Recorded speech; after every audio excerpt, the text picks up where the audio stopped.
Hey, welcome back, Gary Forgeron. I am going to talk today a little bit about my benefits of the knee and hip replacements I've gone through, or hip and two knees. One, of course, I've talked about my shoulder. I had my rotator cuff done, and it's just smooth as butter now.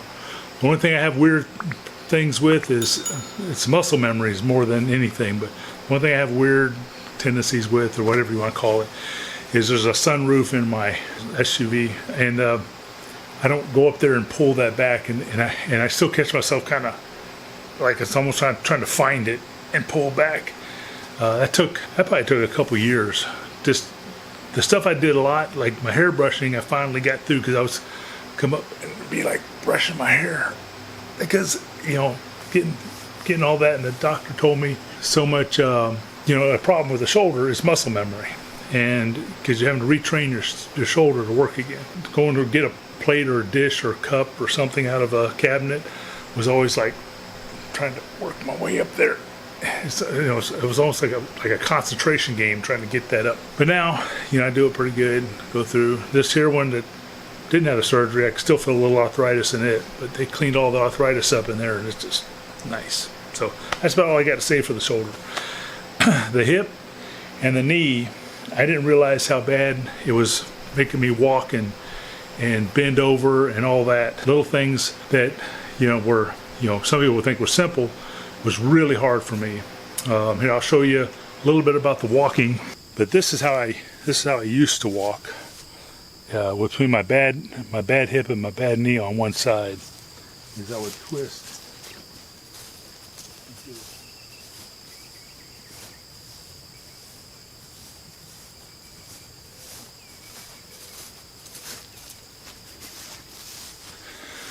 So that's how I used to have to walk all the time. And then after I've had everything replaced, and I've had to work it, you had to exercise it. Oops, get out of the picture.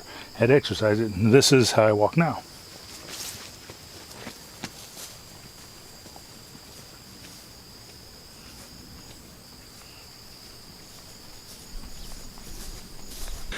Some of the other things that I've noticed, when you first get your knee replaced, if you're like me, my situation was my knees used to pop a lot, especially when I would have to bend over to pick something up. I wouldn't bend my knees because they hurt. And so if I wanted to pick something up off the ground, see how this comes out, I'd actually do a giraffe thing. And I'd bend over and I'd pick it up this way. I pick it up, and my knees would start popping, pop, pop, pop, pop, pop, pop, pop, pop, pop, pop, while I'm trying to do it. That's with my old knees. So now I can just go down. I'm still strengthening them up. So I'm still trying to strengthen my knees up. So it's going to be a while. I can go through and squat down. I don't have to, basically bend everything at the waist.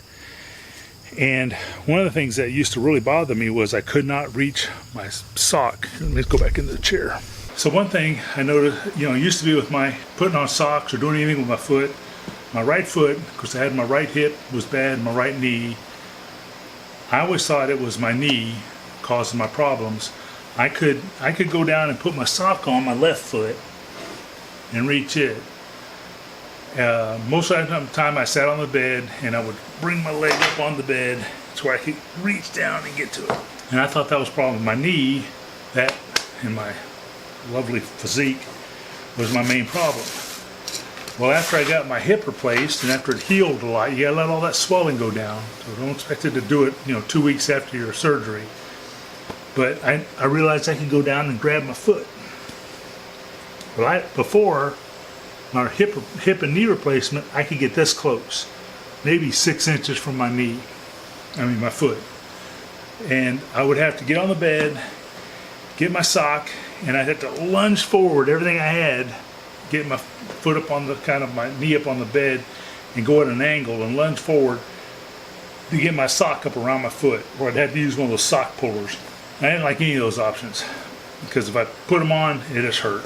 After the hip, I could reach down and grab the knee. After the hip, I could reach down and grab the foot, like this. So now, I can just bend down, put my sock on, and pull them on, and same with the other foot. I still have to kind of get used to it. There's times I was doing stuff out of habit for so long that even after I got fixed, it took me a while to get used to it. I could not cut my own toenails, either one of them. I could barely reach my left foot. I could not reach my right foot at all. Now I can bend down.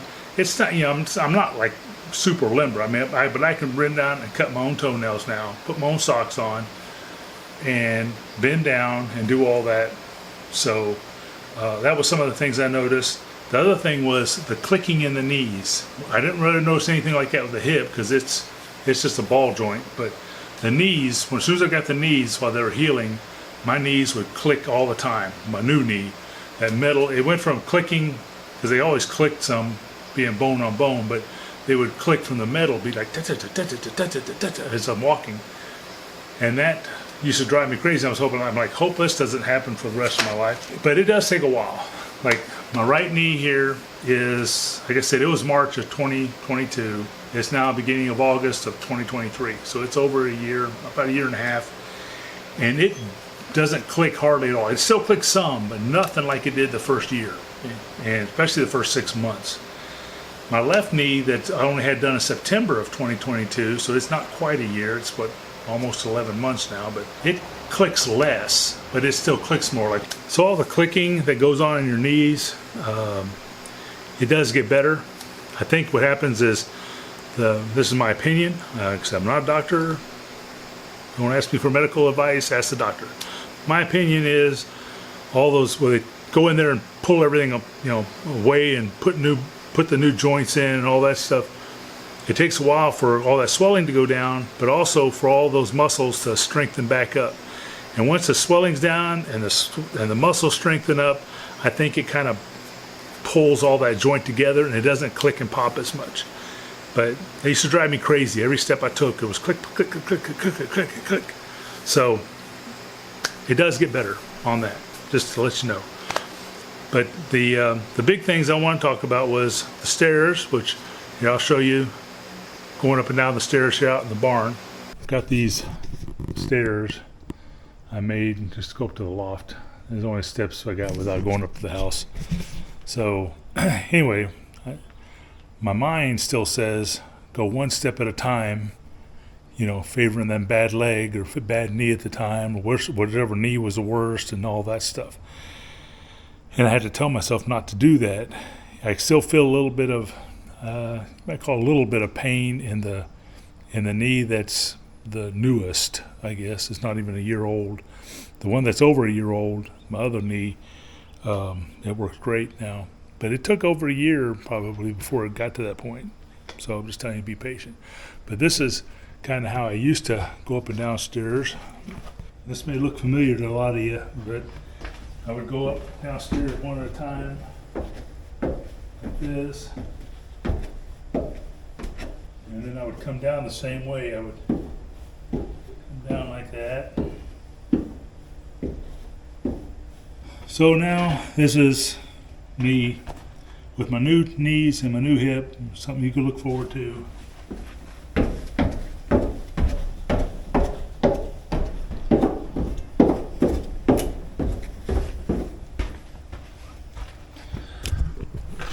So a lot of that awkwardness is just me being old and fat, but it helps a lot. So that was how I go up and down stairs now compared to what I used to be. So if any of you all can relate to that, you let me know. Put it in the comments. If you have questions about other things, I'm probably forgetting some stuff too. Like I said, my hip, it's been 4 years now, and I don't even know I had a hip problem. It just works smooth as can be. All that pain and all that swelling, all that nonsense went through. My hip felt like it was a foot out to the side from when I first right after the surgery.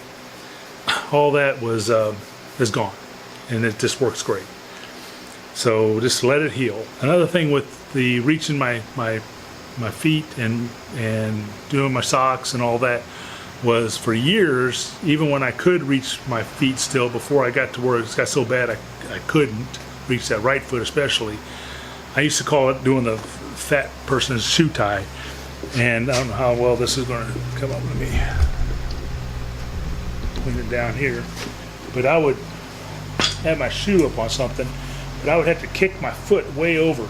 So I would tie my shoes on the inside because that's the only place I could barely reach, and I could barely get it and tie it at all. So I would usually leave my shoes loose so I could just slip them on with a shoehorn because tying them hurt so bad. But my shoes always had knots on the inside, and I thought it was just because of my gut and tying it. As soon as I got everything fixed and started being able to reach my feet, I can now just put my foot up on something, and this is a little high, but just like with this chair here, I can put my foot up on something, I can just reach down and tie my shoe. All the things that you managed while you were, had bad knees or bad hips that you went through and had all these problems with, or a lot of those are just habits. Kind of like I mentioned with the other going up and down the stairs. I still do that today. Even though I can go up and down the stairs like I just showed you, I still will be carrying something downstairs and I'll go 1 foot at a time. And it's like I'm afraid to just turn and down the stairs.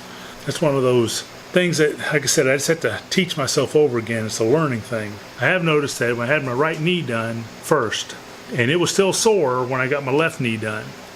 But because my left knee was fresh surgery and didn't work right, and I had to really favor it, I had to do everything with my right knee. Before I had my surgeries, my right leg, because of the fact that I twisted, limped, and favored it so much, my right leg was almost half the size of my left leg. My right calf almost disappeared completely. My right leg was, people would tell me when I was walking away and I was wearing shorts, they're like, your right leg is skinny compared to your left leg. That was just from atrophy, from not using it. So you got to build that up. I'm already getting stronger at it. I'm making myself use these muscles again. And you have to do that. It's still going to be sore, especially when you're first getting out of therapy and you're doing it. You're still going to be sore, but you got to do it. And so what I'm saying is, if you're having 2 knees done, for example, when you get your 1 knee done, like I had my right one done, and it was healing up and it was still real sore, but I got my left knee done, it forced me to use my right knee, which made it work more. Well then, while I was still healing up from my left knee, but I was in good enough shape to go on a vacation, I took a trip with my younger daughter and went to Japan. You've seen I got some other videos on that where I'm going to Japan. But we had to do a lot of walking, carrying suitcases up and down flights of stairs. There are a lot of escalators in Japan and elevators, but a lot of places we went to, we just had to carry luggage up and down flights of stairs. And that was sore on my knee, my newer knee, my left knee. But it made me do it. And so when I got home, it was like I'd worked through some of that pain and got stronger and got more active and got better. And while it's still a little sore, I think that helped. So what I'm trying to say is don't give in to the pain after the surgery.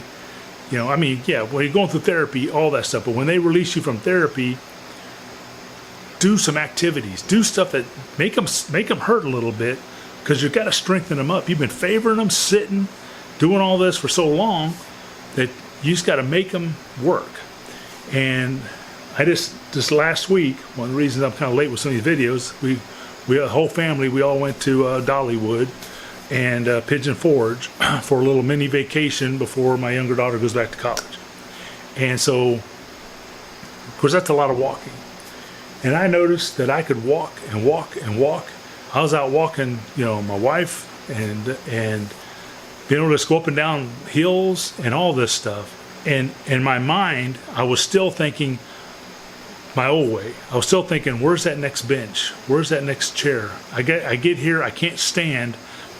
I can't just stand here. I got to go find a place and then sit. I got to get over here and sit. I got to go find a bench, go walk so far and sit. And then I realized I don't have to do that. That's my old brain thinking. And so you have to retrain yourself. Don't give in to yourself. Force yourself through it. When you say, where's that next bench? It's like, oh, I don't need a bench now. And start walking. Just walk right past what you think it is. And go in there and stand. You'll get tired, but it won't be a bone-on-bone, joint aching, pain, hurt, tired type of thing. It'll be because you've been favoring your bad joints for so long, you've lost your muscle and you're out of shape, tired. And you can work through that and strengthen up. And so if you can go on walks, go on walks. I really don't like walks, but I probably should do more of those. I'm more apt to do a lot of walking if I go someplace, but that's just me. I know I've drone on here a lot. This is a lot about it, but I just wanted to talk about the stuff that I used to do, the stuff I do now, what you can expect, the little things that are different. You know, my shoulders work good, my back is good after that back surgery, my hip and my knees are they're not holding me back. Only thing holding me back is my brain stopping. And you can do it too. Y'all have a blessed day. We'll talk to you later. Bye-bye.